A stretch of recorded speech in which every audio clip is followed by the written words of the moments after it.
first question we've had people ask me or even ask us in the office that how much does it cost to set up a 3 kVA system or to set up 5 kVA, 10 kVA? Usually, I'm very reluctant to give an answer to that. Reason being that energy is a very tricky one and it's best tailored to your need and your real experiences on your lifestyle. So it's as simple as how much does it cost to buy a car? Yes, there's car, there's truck, there's bus. Yes, they all have different capacities, right? The same way you have 5 kVA, 10 kVA, 20 kVA. But they have different brands, different features, different specifications that would really fit into your lifestyle based on, yes, your available budgets and what you do and what you really want to do. So, for example, let's make it plain simple. A Lamborghini is a car, although that's a sports car, right? A Toyota Corolla is a car, and probably E-Series Benz or a 3 Series BMW. They're all cars. And so if you walk up to a car dealer and say, how much can I buy a car? Then the dealer will be confused. Okay, what do you want? What brand do you want? So for example, if you're affluent, you're an HNI, and you walk up to a dealer and say you want to buy a car, then you'd rather just start showing you a Lamborghini, a Ferrari, or whatever he has. But if you are a 9 to 5 like me and walk up to a car dealer and say you need a car, it will show you Corolla, show you Camry, most likely a 2006 model or even 2001 model, because they're all cars but they carry out different functions. So the same thing applies to solar system. You can have a 3 kVA that can cost as much as 18 million, 20 million. I can have a 3 kVA that can be as low as maybe 1 million, 1.2 million, 3 million. So it's all depends. And what depends is the choice of battery. Are you having solar panels connected to the system or not? What type of inverter are you buying? What's the brand? Different brands have different prices and different level of, in quotes, ruggedness. Even the architecture of the inverter, is it a pure sine wave inverter or modified sine wave? So that's a whole lot of things. So it's not a blank slate, and that's the reason why you hardly see us Renewable Energies put up packages like, okay, this is a 5 kVA package, this is a 10 kVA package. We would really love to understand your real energy needs before we recommend an appropriate energy solution for you. Okay, the next question going to here. So another person is asking that what type of battery should I use? It's like this other person's question. We said, I heard that tubular batteries are the best. Is that true? So it's just simple as it is in Nigeria. Let's say, for example, I tell you that Toyota Corolla is the best car. It depends on my context, because another person will come and say a BMW, a Mercedes-Benz E300 or whatever is the best. So there's no such thing as best or good or bad battery. Yes, even the worst battery is still good in some cases. I will explain that later, maybe in another session. But it depends on what you're trying to do. So, for example, if your use case is that you need the power, most likely during the day, an office 9 to 5, and you don't have any heavy equipment that's trying to pull so much power from the system, you don't have heavy duty air conditioners, you don't have some giant fans or compressors or microwaves and those things, then you might not really need to invest in the high-end batteries like the lithium iron phosphate batteries. A simple gel battery can work, a tubular battery can work. So there's no such thing as one battery is the best. It also depends on your use case. So if you are so let me just put it like this. If your context is that you will be doing a lot of heavy pull, when I'm saying heavy pull, like you'll be drawing a lot of energy from your battery, like power a lot of air conditioners, especially during the off-peak period of the sun, evening, night, and be drawing a whole lot of battery power from your system. I think lithium batteries are best in that regard because they are built to supply that kind of high current and still retain their chemistry properly.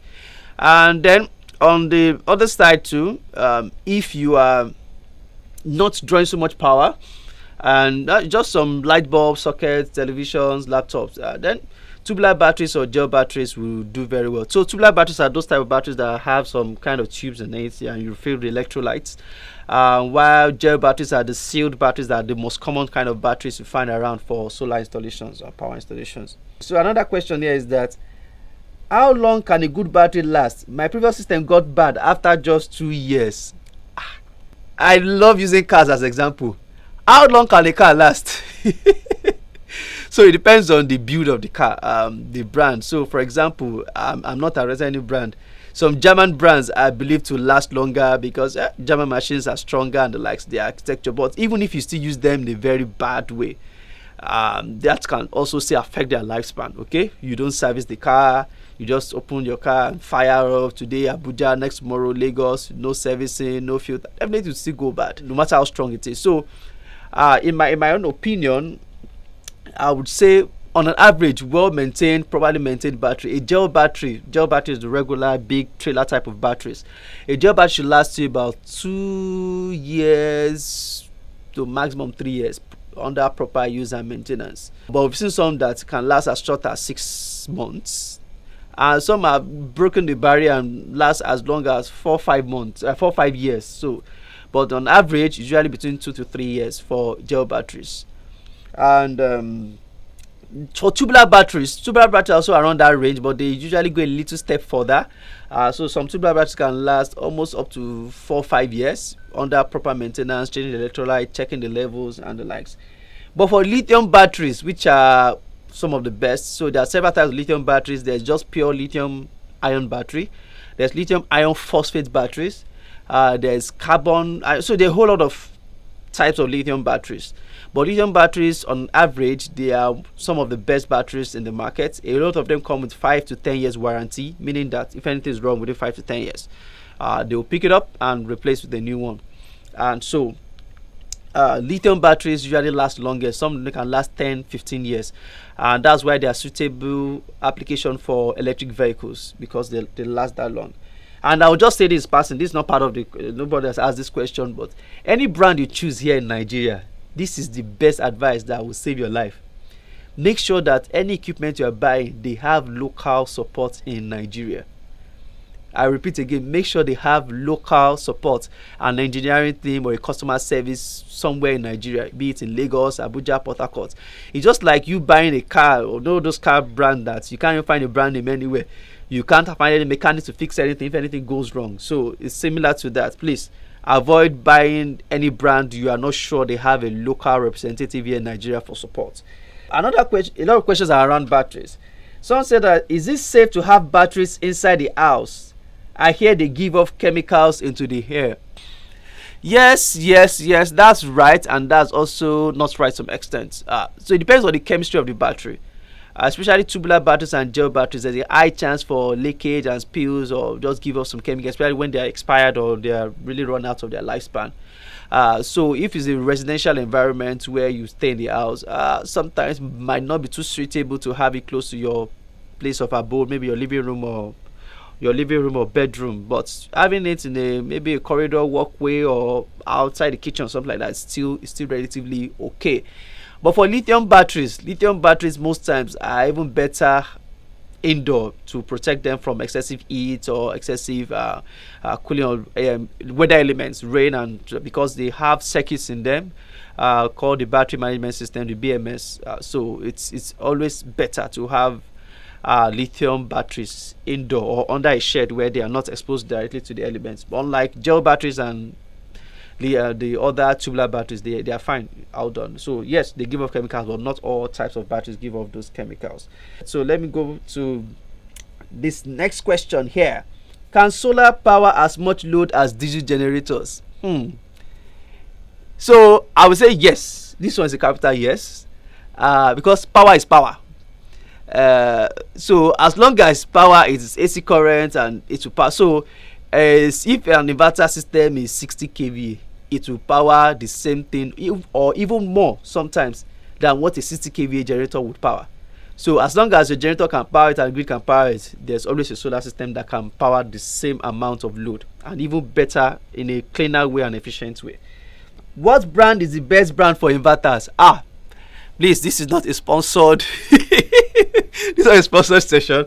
I'm very careful. But so far we've partnered with a lot of brands, but one of the brands we use a lot that we've come to trust for some time, because there's adequate support. The support is just a few kilometers away from us in Lagos here. And price, in terms of a balance between price and effectiveness. So there are some brands that they are very good, but they're expensive. And there are also some brands that, yeah, they are good but not so expensive. So we found out that there is a particular brand that is like a strike of balance between cost and effectiveness. So we use brands like Felicity, but there are a lot of brands out there like Victron inverters. So if you ask anybody that installs solar system, just ask them about Victron inverters, Fronius inverters. They are very good. SMA, but they are expensive. All right. Next question. Oh, so expensive is coming to conversation. I think solar is too expensive compared to diesel. Ha. Okay, I think it's in context. So when you buy a diesel generator, yes, there's a cost, right? And the cost of this diesel generator might be lesser than the cost of a solar system. But I have a philosophy that I really love about renewable energy. Every new day is new energy. Is a fresh start to start all over again.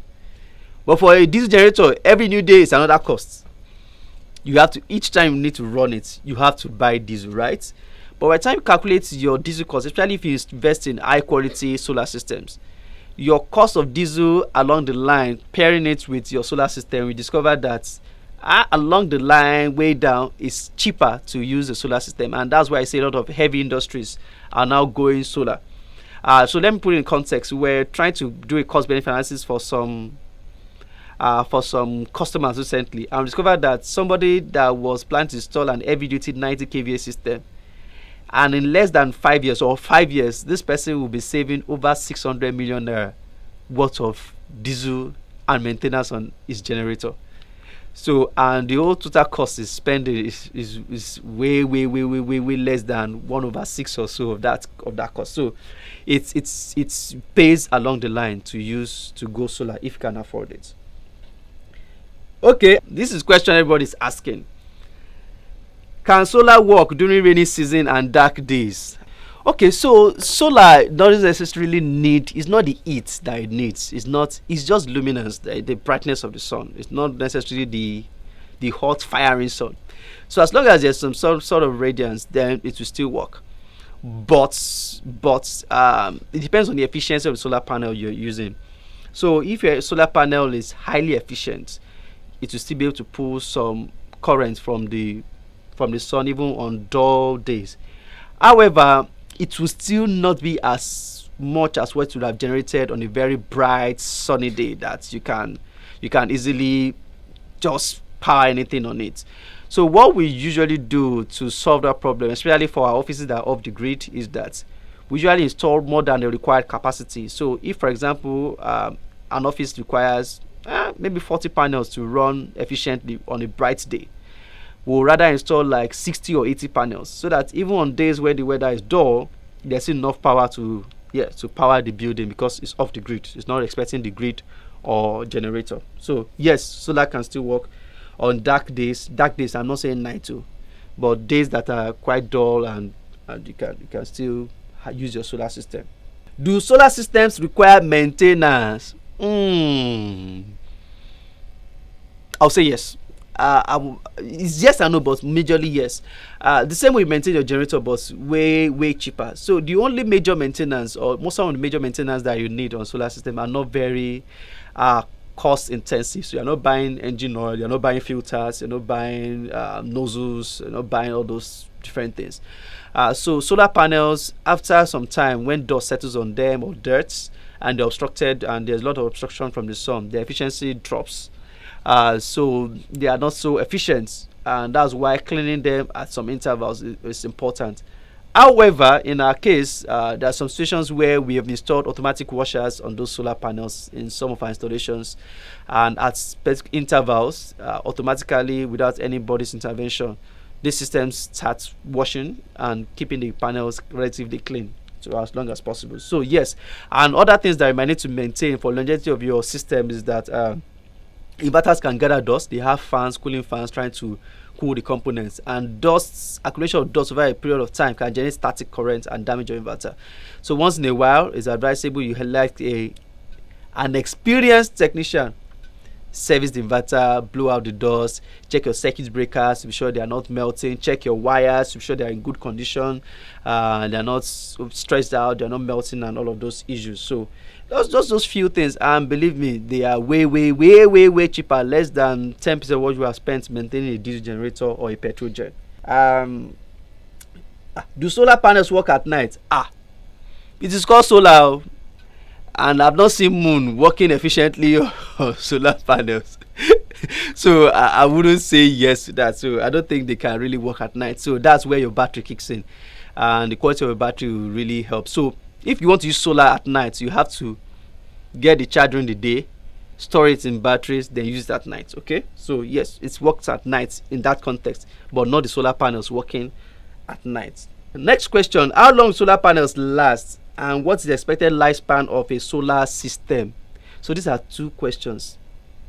Solar panels are different from solar system. Solar system is the entire system: the battery, the inverter, the breakers, the wires. But solar panels are just the panels, those big black things most times. So for solar panels, depends on the grade and the brand. For a very good high quality grade solar panel, it should have a lifespan of about 15 to 20 years minimum. And after that 15 to 20 years, not like it would not generate power anymore, but there will be some degradation in the amount of power it generates. It will still generate some power, but it will be quite it will have reduced. So imagine that, because some of them can even last as long as 25 years. Some come with 20 years warranty, 25 years warranty. So solar panels last a lot. And other components, inverters depends on the brand, the quality, the protection systems that are in the inverters. Some inverters have surge protectors, some of them have a whole lot of monitoring systems that can monitor remotely and the like. So for inverters, it depends on, you can buy one now and they blow up after 3 days. And you can buy some inverters that will last 5, 6, 10, 20 years or so if you maintain them, dust them regularly. And to the big elephant in the room, the batteries, they are the biggest problem. So they are the ones with the shortest lifespan, and they are the most expensive components of solar systems.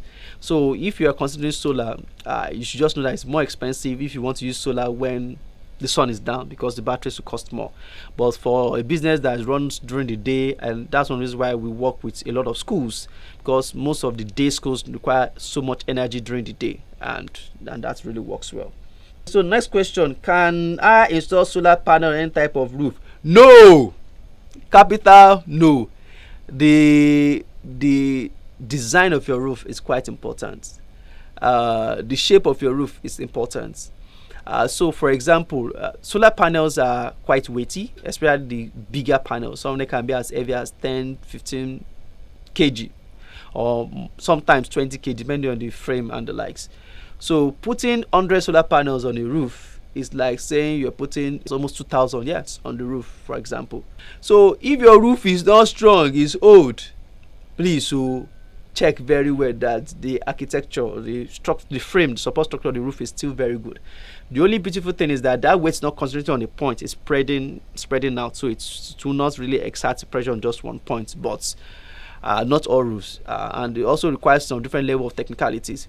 But if you own your building and you're trying to build and you're planning to use renewable energy later in future, solar panels, very high steep roofs might not be very easy to install solar panels because they are steep, safety wise there must be a lot of anchors, winch, and all. So it's really complex installing those systems. And when you have a lot of designs on your roof, some edges, some not an architect, or this parapet, this corner, this curve and the likes, those curves and shapes and all those designs on the edges would limit the amount of flat square meters that you can put solar panels. So the best kind of roofs are flat roofs, or these A-shaped roofs that they can take as much panels, and make sure they are strong enough to carry that weight. Okay, there's another one. How long does it take to install a solar panel system? It depends on the size. If I'm installing a 1 megawatt system, and it's different from when you're installing a 10 kV because of the size and the amount of number of people working. Just like saying that how long does it take to cut a piece of bush? It depends on how high are there trees there, or there are just some small shrubs there, and the tool you are using to install too. So if you are using cutlass, and 100 people are cutting. It's different from when you're using cutlass and 10 people are cutting, or just one person coming with a big bulldozer and clearing the whole thing. So it depends on the skill set of the people installing, how many persons are on the project, and the quality of equipment they are using. Are they drawing panels one by one? There's an electronic winch that carries panels all the way up, so that will determine how long it will stay when you install. So a question here: can solar power be stored? I just explained that. Yes, it's stored in batteries, so that's where to use it. Although yes, there's a derivation of solar power using reflective mirrors. Those experiments we do as children, when you take a convex lens that converts sun rays to a point and use it to melt nylon and set paper on fire. So that technology also used to concentrate the sun rays to some elements that can be heated. So those elements store energy in form of heat, and that heat is now converted back to energy in form of using boilers and the like. So not necessarily only batteries. So you can store solar power from solar panels to batteries, and of course store it from mirrors and lenses, and store it in form of heat in some other materials as simple as sand. Some store energy in sand. Yes, there are some research around that space. Okay, and how do I know the solar capacity my house needs? Okay, one of the quick ways to know: when you bought generator, how many kV did you buy? That's one of the quick highlights to give an idea of how much capacity solar panels you need to install, solar system you need to install. And two, it also depends on what you want to power from your. So you can have 10 ACs in your house and decide that your solar is just powering just one. So you don't necessarily have to install the excessive or high capacity. So you have to do a proper energy audit. For every equipment you have in your building, most electrical equipments have energy ratings written on them in terms of watts. So for every equipment you want to put on the solar system, check the wattage written on it, then sum it up. That will give an idea of how many kVA you should invest in, and sometimes leave some 20 to 30% margin for expansion on your calculation. What do I do if my solar power stops working? It might be village people. But okay, on a lighter note. So your solar system can stop working for several countless reasons. Just like saying, like, what do I do when my car stops working? The first thing, look at your dashboard. What error are you seeing there? Is it showing battery warning or something like that? So check, is there any error on the screen of your inverter? Is there any audible sound, any blinking lights, any red? So some inverters have a lot of lights that depict their status. Sometimes it can just be as simple as restarting the whole system, just resetting, and the system comes back online. And sometimes it can be a burnout component, it can be a breaker that is broken or damaged or overheated, or maybe you have excess capacity on your breaker. It can even be as simple as a wire has gone bad, it's no more conducting properly, there are some melted components on it, or it's burnt.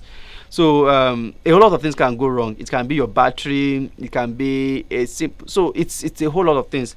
So the same way that when your car stops working, what do you do? So there are some diagnosis that has to be done to know why your solar system is actually not working. I think that's all for now. I'm not certain if we'll still be able to do this as soon as possible, but I think definitely we'll still do another session. But you can just gather your questions, forward them to info@renewableenergies.com, or contact our media team on the Instagram handle. And yes, we are always here, and I'm also always here to attend to your questions. Thank you very much, everyone, and until I see you next time, bye for now.